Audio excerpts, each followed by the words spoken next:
Recording as well. So we did things a little bit lopsided last time where we went to number 5, chapter number 5 first, and then we are coming back to chapter number 4. So this says lecture 5, even though it's chapter 4 and vice versa. And I think you can figure that out. So the objective today is to talk a little bit about when to use qualitative or when to use quantitative research. Now, again, from research literacy, you have a good sense as to what these papers might look like. Good morning, everybody in the chat window. I apologize, I haven't responded to each one individually, but welcome back. Hope everyone has had a good couple of days and looking forward to the weekend. Anyway, so our discussion here is going to be whether we're going to pick qualitative or a quantitative research methodology to move forward. I'm going to go ahead and turn off my video at this point because there is a little bit of a conflict, as I've experienced in the past few lectures, where if I have my video and my slides on, then it tends to block stuff. Right, okay. Okay. So we have addressed the difference between qualitative and quantitative research before. Most of you as a class have.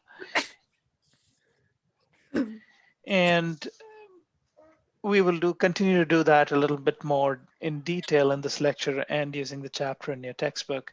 So let me ask you a question, I suppose, and you can respond any way you like. Which research is more valuable?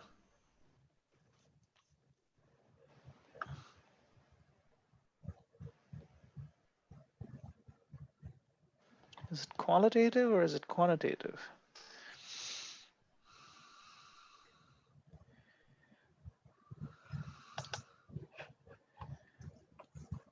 Tree?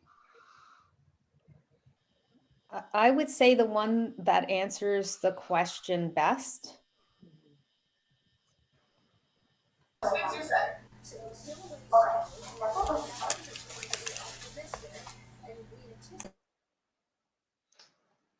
Okay, I don't know that there can be a better answer to that. I mean, yes, the method depends on what question you wish to answer. So really there is no, it's almost a false question in a sense, asking or even debating that one is better than the other. I have colleagues often come up to me and they will say, I'm a qualitative researcher, or I'm a quantitative researcher, or I don't get why people do one thing one way or the other. And it just blows my mind because I sit about that and think, well, perhaps your skill set isn't dissecting interviews and asking questions and getting people's personal narratives, and you consider that very valuable information. But if you ever wished to ask a more general question and you have decided that you only like qualitative work, your own self-definition will prevent you from asking those different types of questions. And the same thing for quantitative. I'll have quantitative researchers. I was recently educating a bunch of learners at the hospital, anesthesia residents. And these are physicians. They've done their MDs. They're in their fellowship to get their final specialization. And they hadn't seen or even considered reading qualitative research before, because their question was, well, we need to know what works for everybody. And then I asked them a question, well, do you recognize that people recognize how they're treated, their interactions, their concerns, their anxieties, they're all different? And have you ever considered that? And they said, yeah, we understand that. But then how would a quantitative methodology help address any of those issues? It just can't, because you're getting large numbers to do certain things. So I think they got the point. And then, of course, we had a better discussion after about the use of qualitative research in medicine as well.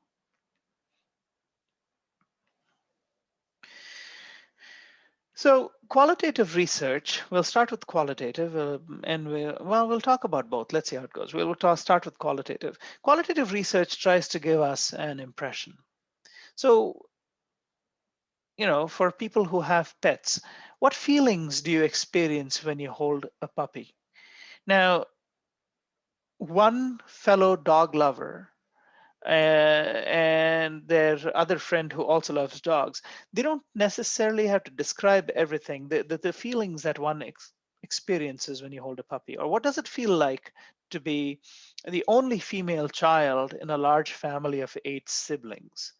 These are all very personal. They're all feelings very subjective, very localized to the person who's experiencing them. Um, so that those can't be answered with a quantitative methodology. How did you feel when you got that award or that scholarship? Your feelings, your experience. Again, can't answer with quantitative research. So qualitative researchers are very interested in finding out what is going on here. And they want to find out what's going on here from the perspective of the participant. Quantitative research doesn't really care about finding on what's going on from the perspective of the participant. For example, recently there was a huge number of riots in Washington, D.C., with a lot of people protesting President Trump's loss in the US election, Donald Trump's loss. And it's one thing to record those riots and talk about how many people showed up at the riots, how many vehicles were damaged, how many windows were shattered, the different locations of where these rioters ended up. It's another thing if you were actually part of the riot itself, or maybe part of the security forces who had to deal with the rioters. So it's a phenomenon, and to find out what people experience during the phenomenon is quite different, and you can't really do that using a quantitative method. So if you think about another example of racialized youth seeking employment, anybody that does not understand the term racialized,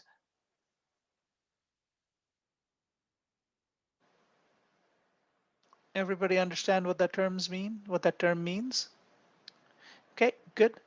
So if you're trying to understand, if you are trying to understand what it means to a racialized youth who's seeking employment, um, how does it look like in terms of your nature of employment, your wages?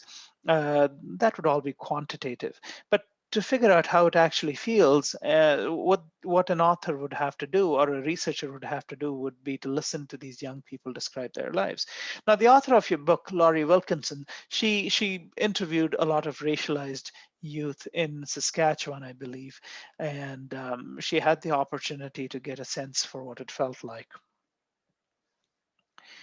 Now, let's say you had to put together a questionnaire to interview someone from your background about their experience or finding work or rental places in Canada. So let's pick one.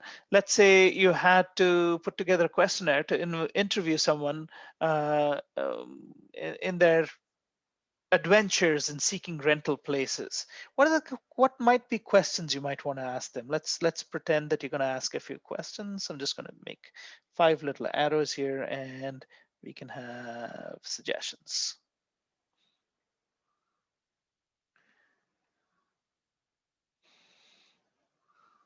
Steph, go ahead. Have you ever experienced overt racism when seeking employment?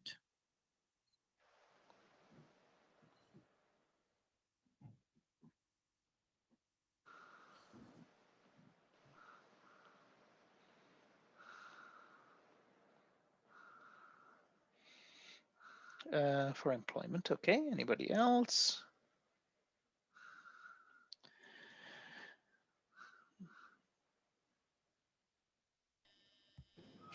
How about what an example would be?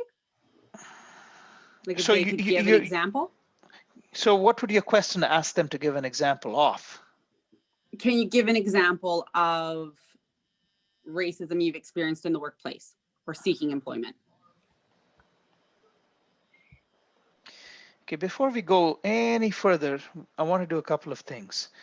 When you meet new immigrants for the first time, and I can tell you this from an immigrant's perspective, most immigrants don't understand the use of the word racism. Okay, they just know that things are harder. They just experience it as being more difficult. So we are well aware of it from our perspective, from our perch. Um, but when an immigrant comes in, you almost want to ask them questions. How, can you tell me about what happens when you look for a house? Okay, and then they'll tell you different things and so on. So sorry, Tree, I'm not ignoring you. I know you had your hand up. I just wanted to make sure that we understood that it's actually hard for a lot of people to communicate about language they don't even understand completely. And if you're talking about rental housing or employment, you want to ask them questions that really address their experiences. So having them give you a definition of terms is, or it's, I don't know. I think the best way is to ask them to talk about their experiences. And even in a questionnaire challenge, the way you would word your question probably is to kind of say, have you found that when you apply for rental housing, most of your applications get rejected? Or have you found that when you show up for a job interview, you typically are not offered the job? Things like that. So we'll have Tree and then Anastasia. I just had my hand up because I wanted some clarification and you already did that. So Okay. All right. Well, no Thank you. problem. Thanks. No problem.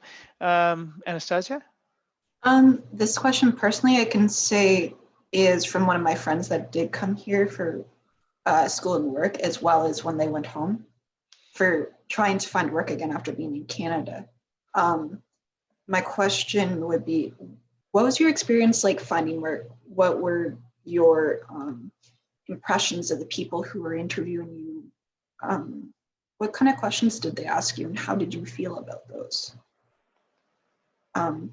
I found the biggest thing for my one friend is especially after being in Canada as a student and working, when they had gone back home to India to try to find work, there was a lot of disbelief in the way that they had treated him trying to find a job again, made it a lot harder and very negative. He said trying to even just get back into work as a 26-year-old man and was trying to do anything, because they said there's very few that actually ever went to Canada in the first place. And so there was a lot of negativity around even just trying to do a lot of stuff, because they said often they thought people were just faking what they were saying. And so he said he's met with a lot of negativity in the workplace that often left him without actually getting a job. Wow. So see, look, that's such a unique experience, right? So the issue with questions or interviewing people is the terms are important and the terms are valuable. So I mean, this is not a criticism at all, like for Stephanie's suggestion or for any other suggestions. It's just that the questions almost have to talk about the broader experience, and as researchers we pull the experience and we attach the word to it because we find that this is what has actually happened. Artika, go ahead. I just wanted to ask, could one of the questions be what does racism mean to you, or how do you define racism? Oh, that would be a great question, because, and the reason that would be a great question is people don't necessarily, like, as I said, new immigrants often don't understand it. Often they're leaving their countries for better livelihoods. And sometimes they come from very troubled backgrounds where hatred, violence, anger is all part of their mere day-to-day existence. So often they look, they don't even consider all the things that they're encountering as being particularly challenging or harmful to them. And it's a very unique perspective. Over time, they understand what it is and how it's different and how it's fair or unfair and so on. A Tree? I just read a paper where they asked older adults if how they would define ageism, and a lot of them didn't think it was a real word. Isn't that fantastic? And that's what it is. Thank you, Tree, for bringing that up, because it is so internalized, and it's the same thing with racism or lots of isms. It's so internalized that people just say, I forget stuff. It's just, I'm old and starting to forget stuff, or this is I'm doing very well for my age. Those kinds. It's a lot of internalization, and as Tree has said, people don't believe that ageism exists, right? You see that in all kinds of isms. Even like I had a mom come to me and say, well, she's not very good at math, but she's a girl, what can you expect? Or things like that. It's all different isms. People internalize so many aspects of those things. And so part of the challenge is when we write up these questions for an interview, and sorry, I took a long time to get to the point. I am getting to it now. So if you are writing an interview question, so all of you gave me some ideas, or presented your ideas of how you would write questions for racialized youth regarding their employment or regarding rental housing. Would it not be so much easier to write questionnaires for, say, somebody from a very similar background? Right? It's so much easier. So, for example, if I had to write a bunch of interview questions for East Indian youth coming from India and settling down in Canada, and perhaps trying to find out their lived experience in terms of, say, rental housing or in terms of employment, easier for me to do that because there is a background shared. It's often more challenging to try to find out what people who do not share a similar background, what they experience. Okay. So now there is a key step here. It's about declaring preconceptions, and we'll get to that in a second. Now, the author of your textbook, her name's Laurie Wilkinson. She's a white female, but she was very interested in studying the experiences of racialized youth in Canada. So she didn't have a background to create a relevant interview schedule. So part of having interviews is to have something called an interview schedule, which is a list of questions. It can be a pool of questions. You may not ask all the questions to the same person being interviewed. You may ask a few, but they generally work around certain themes. Now, let's say hypothetically, you needed to ask an Aboriginal person about their experience dealing with racism in Sudbury. Personally, I would not know where to start. How do I start asking? I mean, you can ask the direct questions. What does racism mean to you? Which probably is quite a reasonable question. But their own experiences are so varied and so different from each of our backgrounds that you'd almost have to figure out what would form part of your interview schedule. And so when Laurie Wilkinson was actually interviewing all these minority youth, she had to really figure out what the relevant areas are that would actually paint a clear picture of difference in opportunity, difference in participation, and difference in how their experiences are. Okay, so that's because we all come with a whole basket of inherent biases that we don't know till somebody outside points it out to us. So that's where this declare preconceptions to uncover biases comes in. This doesn't mean a public declaration telling everybody, oh, these are my biases, but this is more for the record to understand that we all have blind spots to certain things. I'll give you an example. There was a dean of graduate studies at Laurentian who had tweeted before last year when the Black Lives movement was at its strongest. He had tweeted basically saying that I don't see why anyone's should be prioritized over the other. We all have similar experience. It's the human experience. So I say all lives matter. Now the issue with that is the individual, despite being at the position of a dean, wasn't sensitized enough to what was going on with Black Lives Matter. They weren't racist at all. The person wasn't a racist. He was a very nice person. It's just unfortunate that they didn't have, there were some hidden biases that they were not aware of, and then it became very public, and then they had to resign their position. Okay. And it's not the controversy that I'm interested in speaking about. It's more important that we understand that we all have biases that we may not actually know, and often it takes some kind of a discussion with a person who is more in touch with the other perspective to kind of point those out. So I'll give you an example. When often people, immigrants, they come to Canada or to the US or to Australia, wherever it is, leaving their home countries and their families for a better life for themselves and their children. And sometimes they complain because things aren't the same, things are challenging. And it is tempting for people who are around them to say, if you don't like it here, why don't you go back where you came from? Just go. Okay. And that unfortunately, again, that comes from a lack of perspective and a lack of bias, right? So we have to understand that and even though it may be harmless, it does uncover a certain bias. So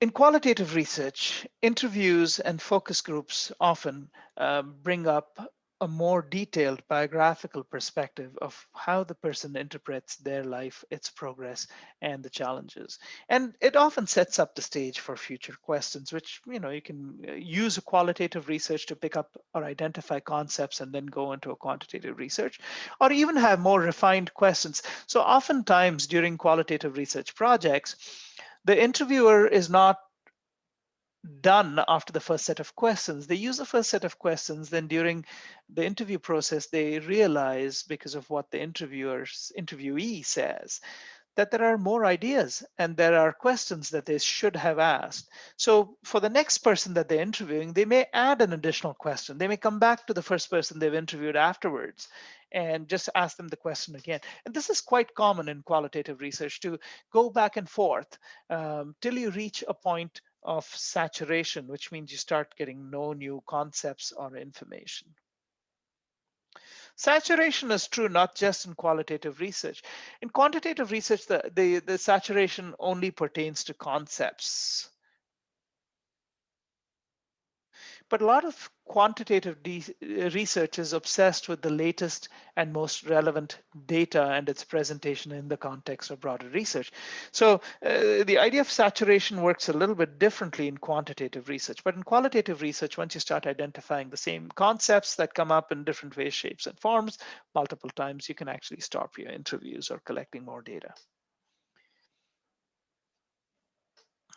So when should we use qualitative research? So for example, if we want to understand what does visiting A, B, or C provoke. So for example, I have very happy memories of visiting the Grand Canyon in the US. It was a very nice trip. We are fortunate to take a trip to Hawaii. That was a great trip. So what feelings does that provoke? I mean, it's if someone wants to understand how I experienced what I experienced, which is known as phenomenology, or what do you experience when you are when you visit Chinatown in Ottawa or in the GTA? What is your experience? What sense do you have? And all of these things, these would be understood better by qualitative research. You can't ask a quantitative question for this. The idea for phenomenologism, and if you ever want a tongue twister challenge, say that 5 times fast. Anyway, the idea is that individuals have a voice and their stories should be central to understanding a social issue. It's to understand phenomena, right? And it's basically about looking at the human perspective from an individual lens. So numbers are irrelevant. And one of the ideas that you've been exposed to before is inductive reasoning, and it was the idea that you can take the information you get out of one person's experiences and extrapolate that information to a few more people, because you know some of the concepts will be shared. It's called inductive reasoning, and qualitative research does require you to use inductive reasoning to spread the understanding. So understanding, say, for example, a palliative patient's end of life, again, that you don't have to interview every palliative patient, because if you are able to, it's a vulnerable population, so it would require a ridiculous amount of ethical approval, and it's a challenge. But if you can interview people in their last few days, if that's possible, at some point you will reach saturation, because you will hit all the themes that are likely, that are possible. But it would give a very good understanding of how the person experiences end of life. It gives them a voice, and it probably will help you create or write a theory to explain how they experience their own end.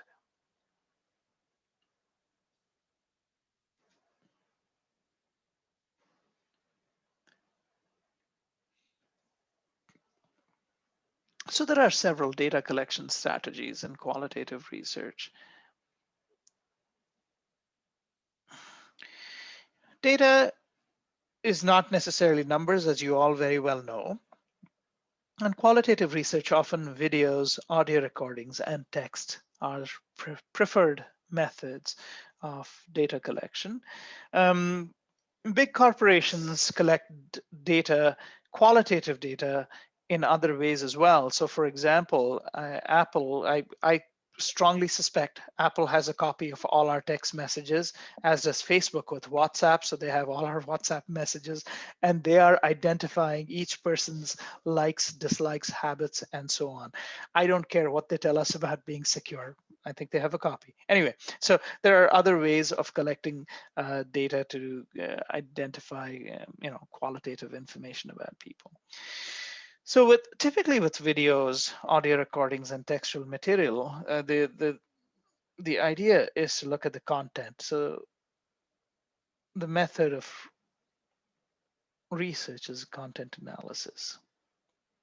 Now, content analysis is performed in many different ways. Content analysis is often what happens is, as you read through the material, you start to code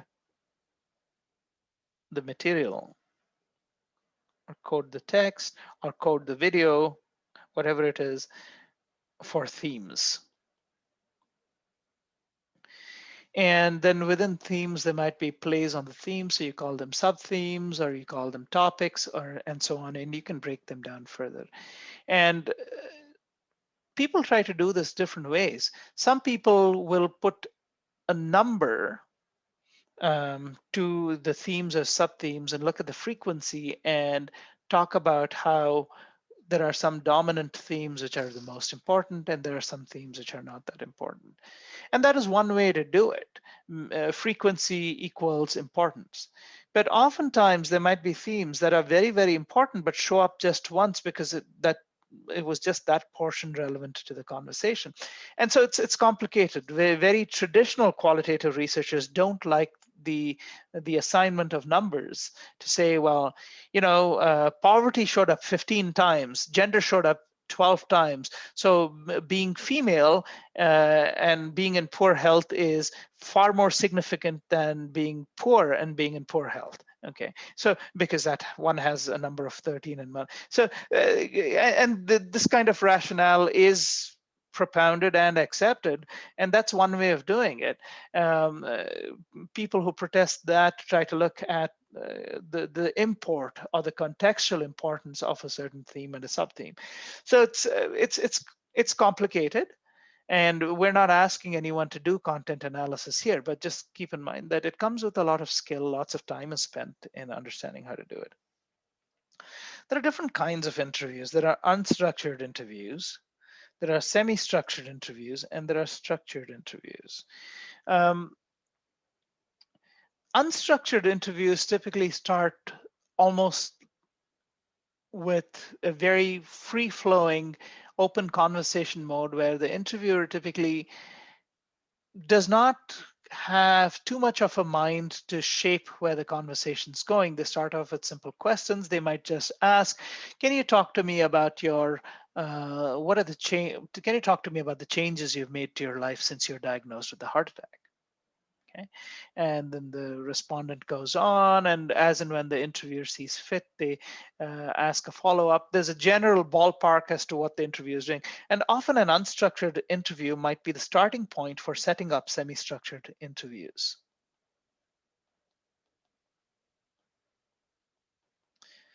Say, for example, I have no clue of what an Aboriginal university student in Laurentian University experiences. Okay, I am best off starting with a completely unstructured interview to someone who has been kind enough to give me that time and say, can you talk to me about your student experience and how has it been at Laurentian? And they go off and they talk about like many different things, and I have follow-up questions for areas that I wish to explore more. At the end of the interview, it's been a great conversation, but several themes would have come out as I look through the transcript. And then I can actually create a semi-structured interview with questions addressing those specific themes and sub-themes. So a semi-structured interview is a little different. And as you can tell, it's because it has a bunch of items or a bunch of questions. Often the items for semi-structured interviews can come from previous interviews, but they often come from literature as well, because what happens is researchers may have asked similar questions, and they publish that in their research work. So you have access to a whole inventory of questions that you can choose from if you want to go right away and start your semi-structured interview.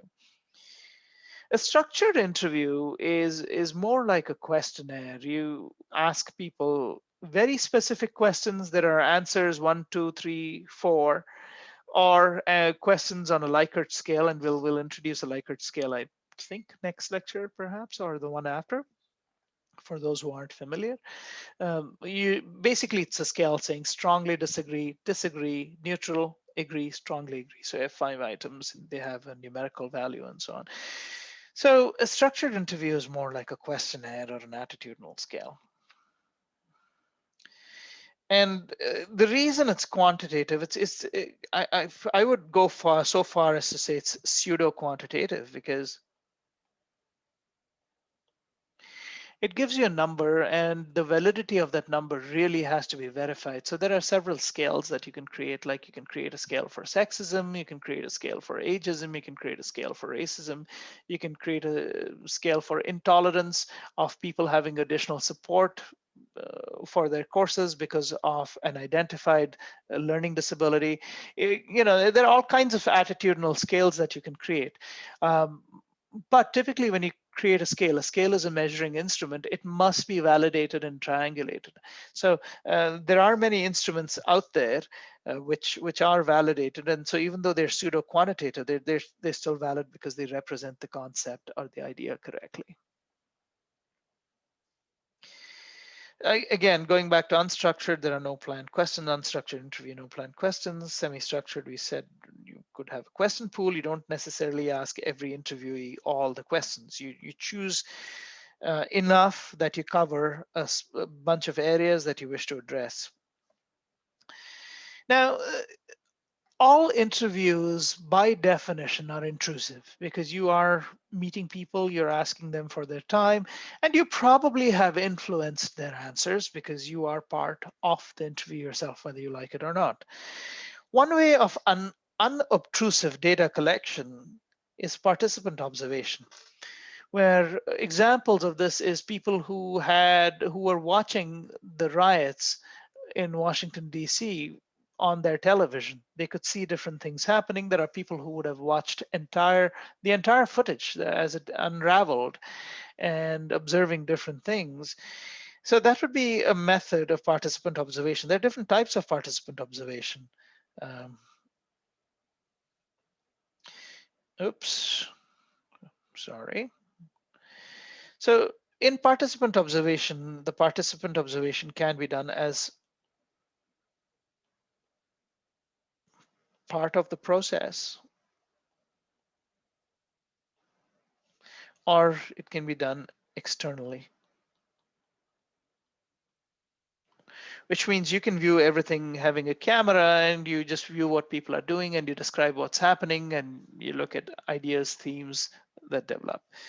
Part of the process when you are observing, for example, you're observing the incidents or the context around people using drugs at a rock concert, okay?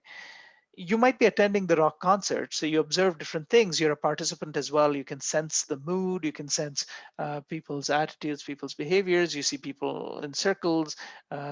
Someone using different kinds of hallucinogens and so on. So there are different ways to collect data using participant observation.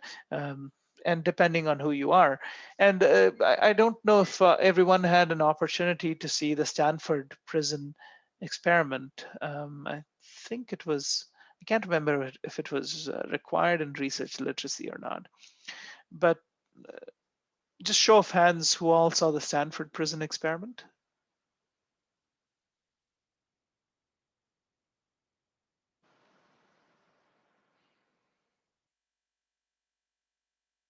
Okay. Catherine says yes. Anastasia says she has.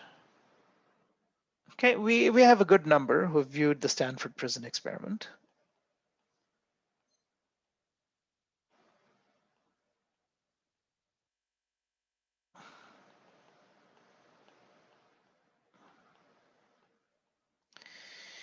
Now, the Stanford prison experiment, thank you. So I guess we're still talking about this. Okay. The Stanford prison experiment is it's interesting. It is also quite it's quite a strong movie. So if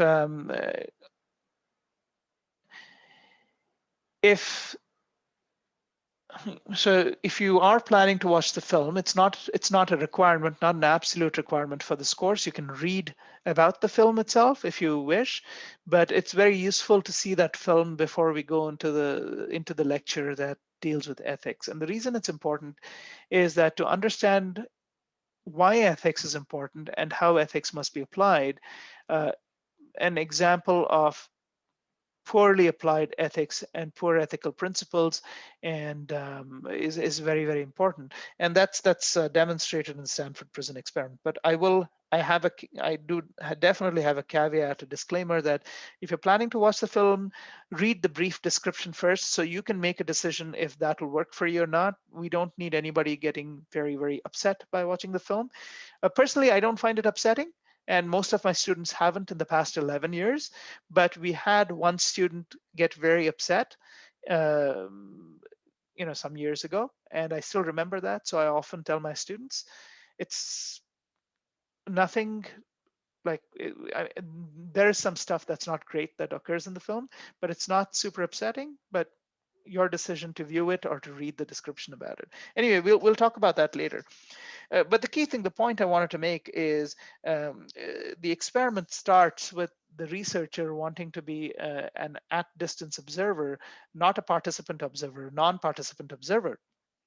And then he ends up becoming a participant observer.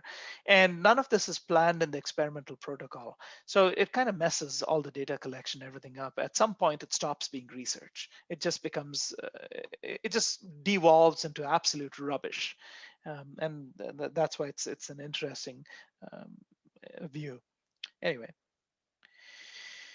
one of the newer methods of collecting data for qualitative research is called a photo voice. A photo voice is typically, these days, it's very easy to do. You have your smartphone handy, you take pictures. So for example, you have an older adult panel tell you that, look, City of Greater Sudbury, very age unfriendly. This is, we have issues with the stop sign, with the, crosswalks. We have issues with the, what do you call them? With walking on roads without sidewalks, the traffic lights are too short. People don't watch when they're driving. All sorts of different things. Buildings don't have handicapped access. Too many buildings, too many public buildings don't have handicapped, or even people with accessibility issues. So many challenges. So hypothetically, if you're a new researcher trying to get quick data and efficient data, you might tell them, would it be possible when you take your walk to just take a picture of what you're seeing and just collect that? And so we can take a look at all of this. So all of a sudden, and oftentimes with the picture, just tell yourself what you're experiencing when you say cross this particular set of stairs, which has the railing is too high, too low, not stable enough, whatever it is. So that's one way of collecting data. It's called PhotoVoice. These days, with the ability to shoot video quite inexpensively, PhotoVoice has become much more dynamic in the sense that people are not just taking pictures, they are just doing a video recording. As they're recording, it's talking to their phone, and then you have a nice record of what they're observing. So these are different data collection strategies for qualitative research. Quantitative research is obviously different, and it deals with a lot of numbers. So it's easy to see why qualitative research is so valuable, right? I mean, you get so much personalized information. It is relevant. So if it's so great, why should we even bother with quantitative research? Quantitative research simply does not seem to have the same value.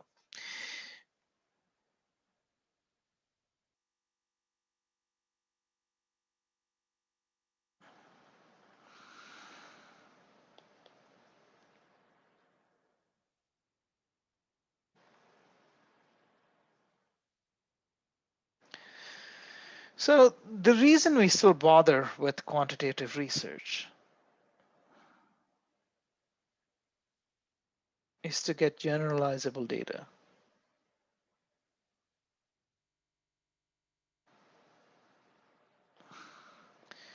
Right now, our biggest concern is COVID, and we have a vaccine that's 99% effective. And the only reason they know that it's 99% effective is because they have introduced it to a human sample.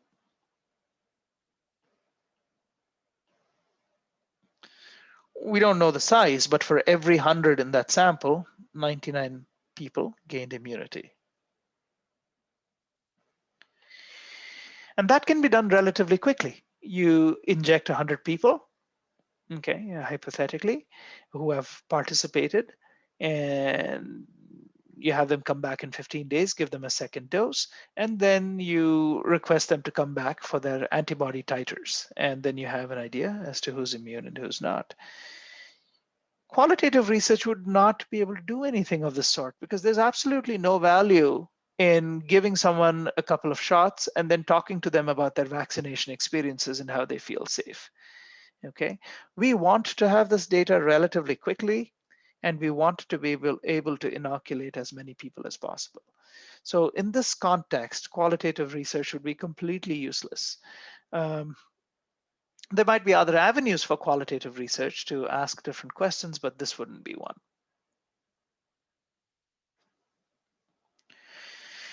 Differences are plenty between qualitative and quantitative research. I'll go ahead and display a table in my next couple of slides. Obviously, we are finding information so that we can generalize research findings, and it's so dealing with large numbers, you're not necessarily looking for personalized information or experiences or anything of that sort. You're looking at usability, mass usability. One of the things also is that the researcher is often at arm's length from the collection of data. In qualitative research, you can't actually be very far from collecting the data as a researcher. The researcher typically will be the interviewer as well. Quantitative data, it doesn't really matter. So for example, there's a study I'm conducting with Health Sciences North, which is the hospital here, where we're looking at patient satisfaction over how the anesthesiologist has communicated to them versus what the anesthesiologist thinks they have communicated to them. So it's a little bit of a difference. The physician always thinks they've said A, B, C, D, all the way to Z, all of these different things. So, and they're going to have to check off on a sheet. And then without them being around to influence the patient, we ask the patient to do the same thing. So it is kind of quantitative because we're going through a lot of samples. So we're right now going through about 700 samples or so. So we're drawing large patterns. There are no interviews involved. It's all yes or no kind of questions. It's a starting point to do future research. So the difference is it's a lot of numbers, lots of statistics to show relevance. And that's pretty much, those are the big differences. Then the other thing about quantitative research is it's deductive logic versus inductive logic. We'll go through the list of differences. I have a whole slide for that. But yeah, so it's a deductive approach. And quantitative tends to be positivist in nature. And what positivist means is that there is an assumption that if A happens, B or C or D might happen or will happen. So it's the assumption that, or even the assumption that there is an answer to the resolution of a whole bunch of data. It tends to be a top-down approach. So you almost decide that there's a relationship, or we'll investigate a relationship, even though there might not be a relationship. You don't necessarily say that one goes up and the other goes down, or both of them go up with each other. You don't have to make that assumption, but even assuming that two things are related is positivist. That's a top-down approach because you decide what relationship you're investigating right from the beginning. Again, we have already answered qualitative, quantitative, which one is better. So it's a non-question, and I won't put that to you. A little bit of a little table, and again, we'll put this slide up later so people can use the response here. So positivist approaches, the world is external, everything can be answered. Okay, science is value free. Now, the phenomenological approach or a non-positivist approach is the world is constructed. Everyone's world, everyone's reality is different. Okay. And even though it sounds so obvious, there are too many people who believe that it's all the same. It's understanding, it's as simple as understanding the difference between equity and equality. Equality is giving two people the same thing and expecting them to get the same results. Equity is ensuring that what you give to one person may not necessarily be the same what you give to the other person, but given those two different resources, they can both reach the same outcome. That's equity. So equity is different from equality, and that comes again within a phenomenological understanding that each one's individual experience and ability, everything, all of those are different. Science is value free is a very positivist assumption. Science isn't value free. Science is completely driven by human interests. Okay, there are lobbies that push funding one way or the other, and big government groups make decisions. So after the Twin Towers in New York got crashed into by the aircraft, and I think it was 2001. All scientific resources in the United States, which is a research powerhouse, they turned off the tap on any basic and fundamental scientific research. The only funds that were available from that year for the next few years was towards terrorism and bioterrorism.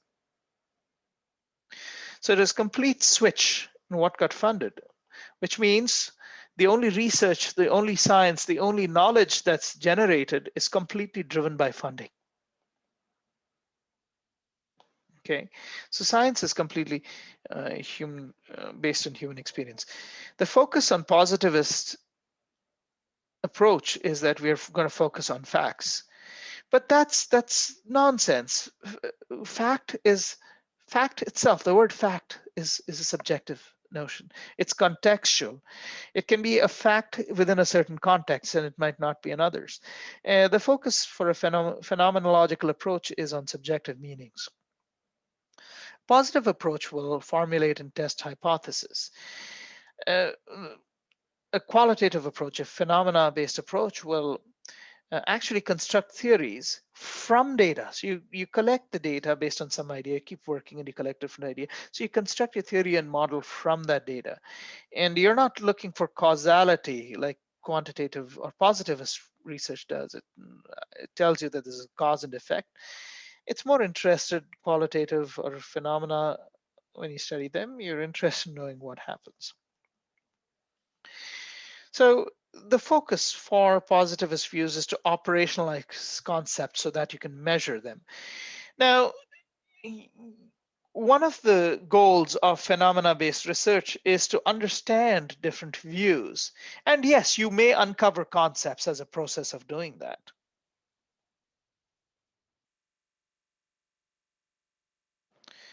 Large samples are typically used, to generalize to the population in positivist approaches, and in phenomenological approaches, it's small samples in depth or over time, you get this richness of information. So that's why that's so different. Again, a big long list of quantitative versus qualitative. Quantitative almost always tends to be positivist, and qualitative tends to be phenomenological. So I'll not go over this again, not because I wouldn't like to, but I want to get to a certain point today before we stop. You can look at this, I'll put up the slides as well, so you can take a look at that. One of the important ideas that we wish to understand is primary versus secondary research. Do people know the difference between primary and secondary research?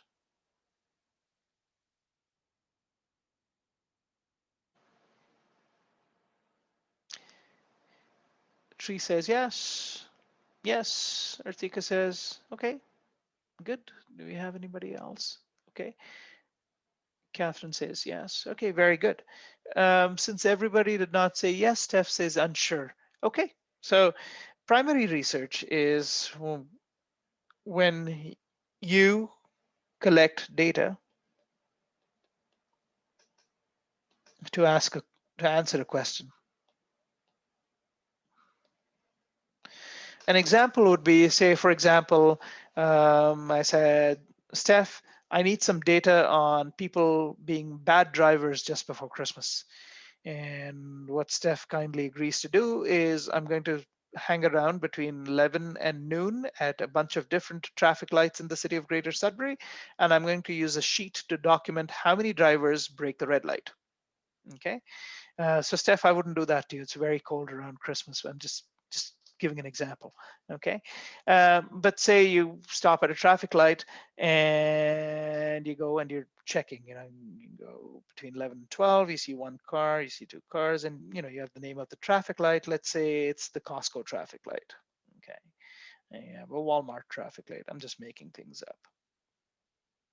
Okay, so you're collecting all this information, and you're between the hours of 11 and 12, you go on different days, collect all that data, we tabulate that. So that would be an example of primary research. You have a research question, you're collecting the data to answer it. Now, sometimes you may not be able to do that because your question is different. If you are interested in knowing or understanding the correlation of development of lifestyle diseases, let's be very specific, let's say development of high blood pressure and education beyond high school. Okay, so you're trying to correlate advanced education with the development of a chronic disease. Well, you don't actually have to necessarily go and collect data. So there is a lot of information on, I can't remember CIHI, what the acronym stands for, but Canadian Institute of Health Information.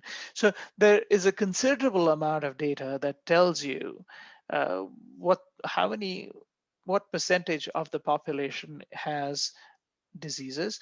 You might be able to find from other databases as to the correlation of an advanced education with the development of chronic disease and so on. I mean, you might come up with the conclusion that they have nothing to do with each other, but it is possible for you to find all this data even though nothing's published, because there are these big data mines like Statistics Canada, Health Canada, and so on, that collect and mine all this information, hoping that an enthusiastic researcher such as you or me go and use that data and make some nice, solid conclusions out of them.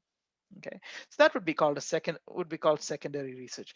Secondary research is also when you write a review, or you write a systematic review, or you do a meta-analysis. What these things are is you're not doing the research yourself, but you're looking at published research and you're trying to put it all together to make sense, to make, present a broader picture, make a story out of something. So in those situations as well, you would use data that's been created or generated by somebody else, and that's called secondary research. Okay, we have an exercise. How much time do we have? 12:25, 12:50. Okay, so what I'm going to do is I'm going to post this, all the slides up. This exercise is, I believe, on slide number 9. So we will talk about this exercise at the beginning of class on Monday, slide number 9. So you don't have to worry about that right now. Let's do this little exercise. Consider the possible association between self-esteem and academic grades that's discussed in the chapter, okay? If you wanted to use an inductive approach, which means a qualitative research, how would you try to understand the correlation of self-esteem and academic grades?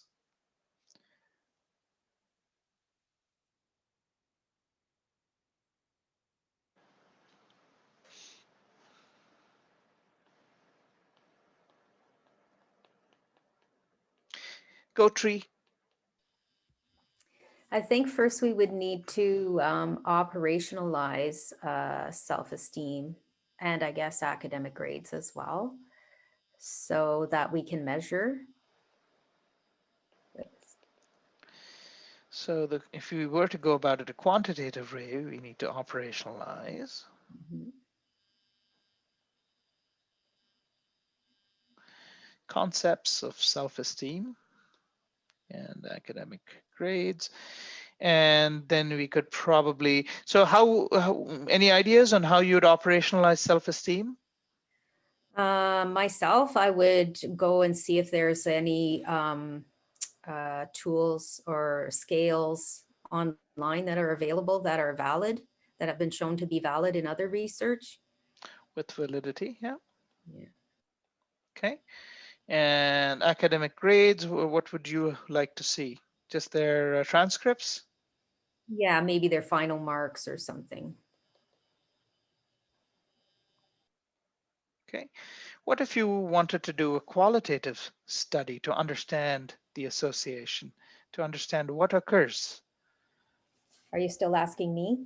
Sorry, you can answer if you like, but the question is open to the entire class. Okay. I'll let someone else go. Okay, very good.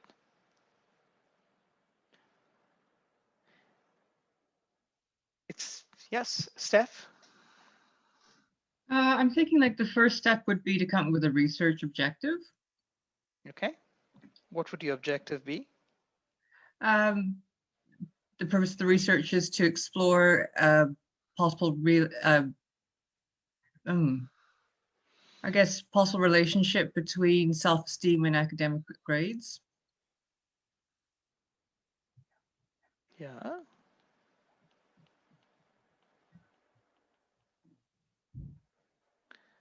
Yep, 100%. So you'd start there. Okay, so let's unravel that a little bit more. So would you who do you interview? I guess university students would be the handy. And what would your starting point be? Would you first ask them to talk about how they feel and their self-esteem, or would you talk to them about how they're doing academically?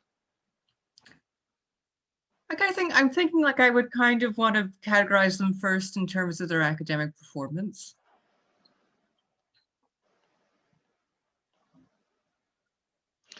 Then you'd have a discussion about that. You'd have an interview, and then you'd probably talk to them about how they're feeling. Is that the plan? Yeah. Okay.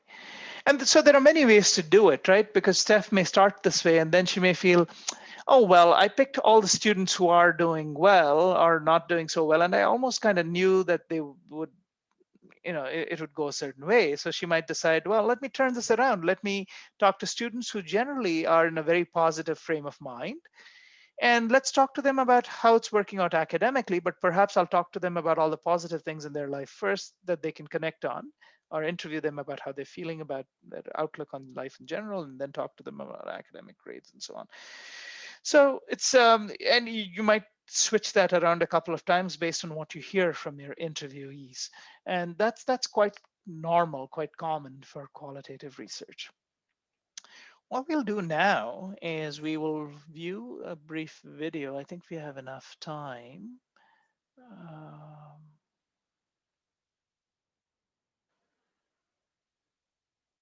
So in this video, it's about 15 minutes. It's about the late sociologist Pierre Bourdieu. Pierre Bourdieu was a very prominent sociologist. He wrote about habitus in masculinity. He did a lot of different things, but he's very prominent. We get a glimpse of the intersection of research and politics, and we get an opportunity to think about objectivity and bias and the purpose of social research in particular. In the first few minutes, we notice the clip is about Bourdieu being cornered by a fan who notes how he has changed her life. The second half, Bourdieu does an interview on radio, and he is pressed to assess whether some of the social processes his research has explained are whether they're good or bad. Of course, he responds by saying sociology doesn't have to take a stand. And it's something that we all have to get familiar with the idea that research does not look at good or bad. It is just research. And social research's impact on society is, it's detached. It isn't looking for outcomes. Anyway, I think I'll start now. I think we should be able to get this done before class finishes.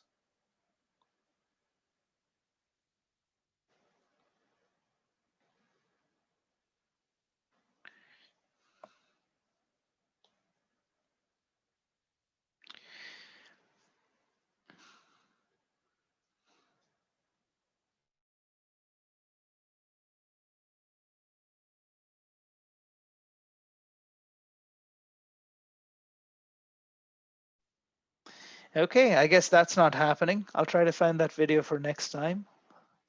Stuff happens. Okay, let's go back here. Okay, well, this we're going to go back to make a point. We don't have to worry about that. Okay, you know what? We will work on this exercise when everybody comes back on Monday. Take a look at it and try to answer each of these questions. We have 7 questions, so 6 questions, so 6 lucky students will be quote unquote volunteered to respond to them. So each one of you should take a few minutes. This exercise will take you hardly any time. Just go ahead, think through it. It helps if you read the chapter, you can answer them better. Okay. All right. I'm going to stop now. Does anybody have any questions, concerns?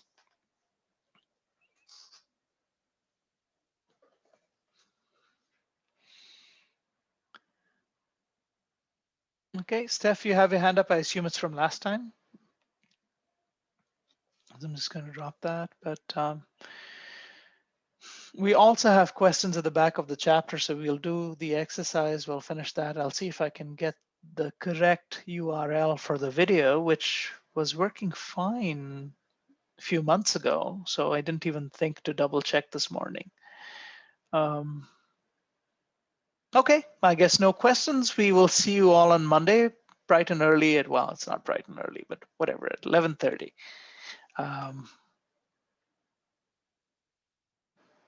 Thanks. Have a good weekend, everybody. See ya.